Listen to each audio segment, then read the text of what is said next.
Asenior Hamas leader has warned that protests at Gaza's border fence with Israel will get bigger and bloodier unless there is an easing of the 10-year economic blockade of the coastal strip. Planned demonstrations this week are set to be further inflamed after 21-year-old medic Razan al Najar was shot dead at the border last Friday.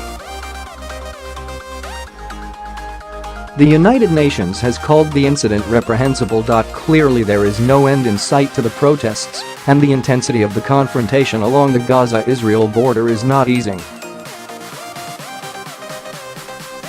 The air is thick with choking CS gas, and the sporadic crack of passing bullets overwhelms one's senses.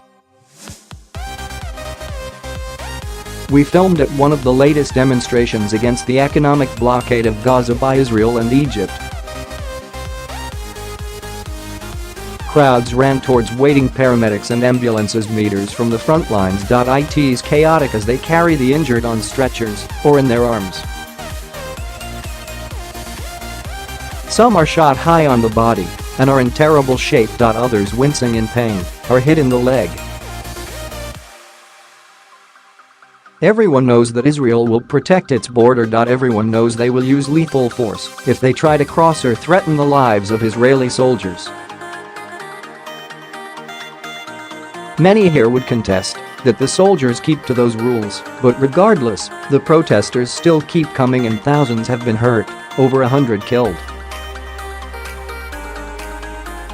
Many end up in hospitals and clinics across Gaza in enormous logistical and medical response to what is now quite clearly a crisis akin to an actual battle. In the Medicine Sans Frontiers clinic in Gaza City, where they are treating those with long-term injuries, they are receiving 20 new patients a day. It used to be 20 a month. As it stands, they have 1,295 long-term casualties to deal with. They are almost stretched to the limit now.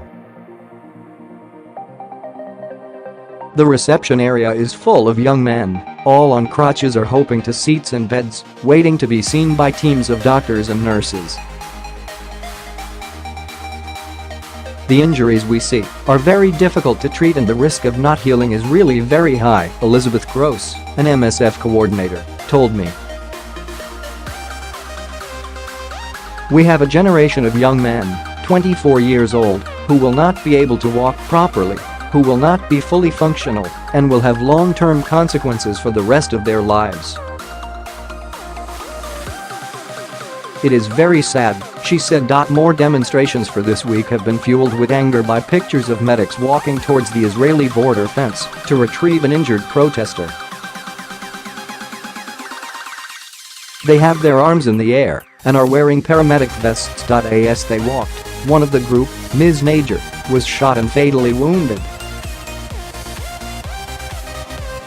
The funeral of the 21-year-old volunteer in the southern Gazan city of Khan Younes brought thousands onto the streets. An Israeli investigation into the incident will not quell the anger here, and it has all but guaranteed that on the 51st anniversary of the start of the Six-Day War, when Israel took over Gaza, there will be more demonstrations and more violence. Israel holds Hamas responsible for the demonstrations and the violence and insists they are a cover for attacks on Israeli soldiers and citizens.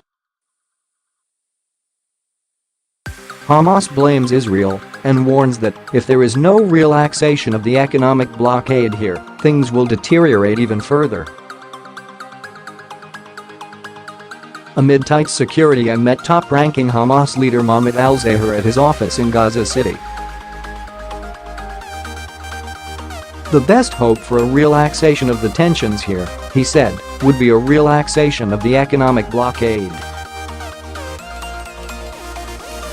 If you, in the West, find a solution for the people, we can, in 2 months, build a transit seaport to allow our people to be treated outside and allow the social and financial aid to come through these channels to be distributed for the poor people, he told me.